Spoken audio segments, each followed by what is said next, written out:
I know freehand drawing can be stressful and frustrating if you don't get the proportions right. I've been there too, but that's why I've sped up my sketching process with these three methods to take away the stress and focus more on the fun part of creating, which starts with adding colors and details. Most importantly, first, I want to add a disclaimer and say that these methods shouldn't replace sketching and are just a great way to save some time. In this video, I will talk about 3 cheap, quick and very effective ways to create an outline. The first method is with a light pad. This tool is a pad with light, as the name says. The brightness can be adjusted, but I always keep it on the highest setting. You just need to place the reference photo on the pad, add a drawing paper on top of it, and then trace the outlines and details by using very light pressure. Don't worry too much about getting everything perfect, because you will need to adjust some parts when adding details. Make sure both papers are well aligned, so you don't end up with the sketch not being in the place you want. Try using this method in the evening because it requires a completely dark place. You can also use it during the day, but only if you have very thick curtains that block out all the light. I don't have these kinds of curtains in my studio, and I've had a lot of problems when I try to use it on a very sunny day. This is my favorite method to use and the one I use the most because it is so easy to use and speeds up my commission process. I always make sure to get all the details right before I take the paper off the pad. If you remove it and want to go back to add more details, it is almost impossible to get the same alignment as before, so always double check before calling it a finished sketch. I totally recommend you try this method and see if it works for you. The second method I'm going to talk about is the grid method.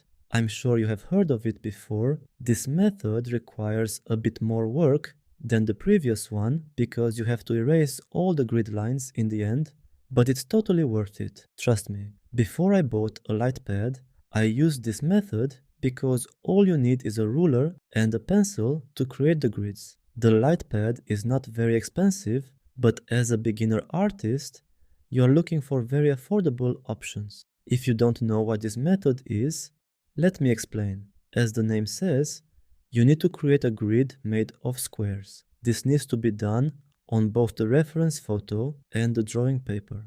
The number of squares is decided by the artist as it depends on the size of the artwork and the artist's preference. For example, I prefer to make 2 cm squares, but this is not the case for everyone. You can make them 1 cm or 0.5 centimeters or whatever suits you best. As you can see in my demonstration, where the eyes, ears and nose are, I try to divide the squares into 4 smaller squares. Why do I do that? I do this because the eyes, nose and ears are very small details and they can be very difficult to fit into the 2 cm squares. By making those squares smaller, it really helps your eyes follow the reference better and also get a more accurate sketch of those parts of the pet. Before connecting the dots, make sure they are all in the same place and all have the same size. If you miss a dot, the whole grid can be off because in the end,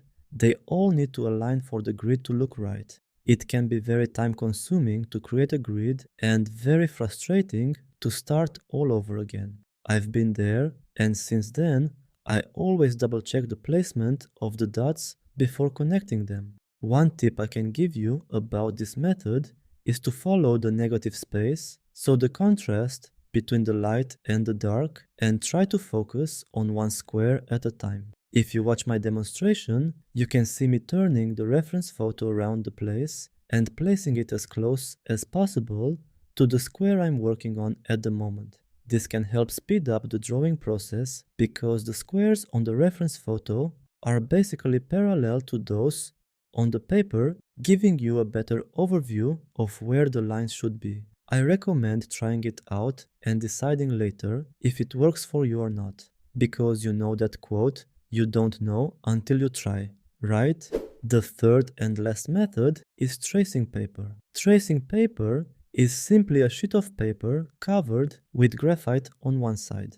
This can be very expensive, but if you want to make it yourself, you can do it at home by adding a thick layer of graphite or charcoal on a regular sheet of paper and using a thick fixative in the end to avoid smudging. This method is very easy to use. You just need to place the graphite side down on the drawing paper, then add the reference photo on top of it. Make sure you secure it well, because if it shifts during the tracing, it can be very hard to realign.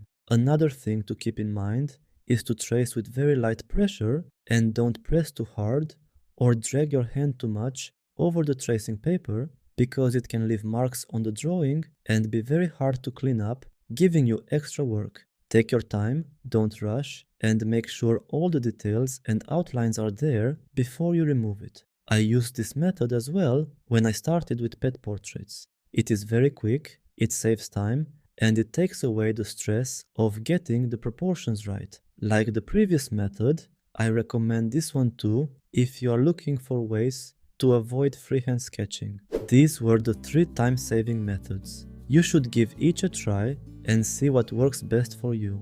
Thank you so much for watching. I hope you found this tutorial helpful and learned something new. If you enjoyed the video, please give it a thumbs up and consider subscribing to the channel for more content like this. Don't forget to hit the bell icon so you'll be notified whenever I post a new video. If you have any questions or suggestions, feel free to leave them in the comments below. I love hearing from you. Also, let me know what topics you'd like to see covered in future videos. Thanks again for watching, and I'll see you in the next video. Happy creating!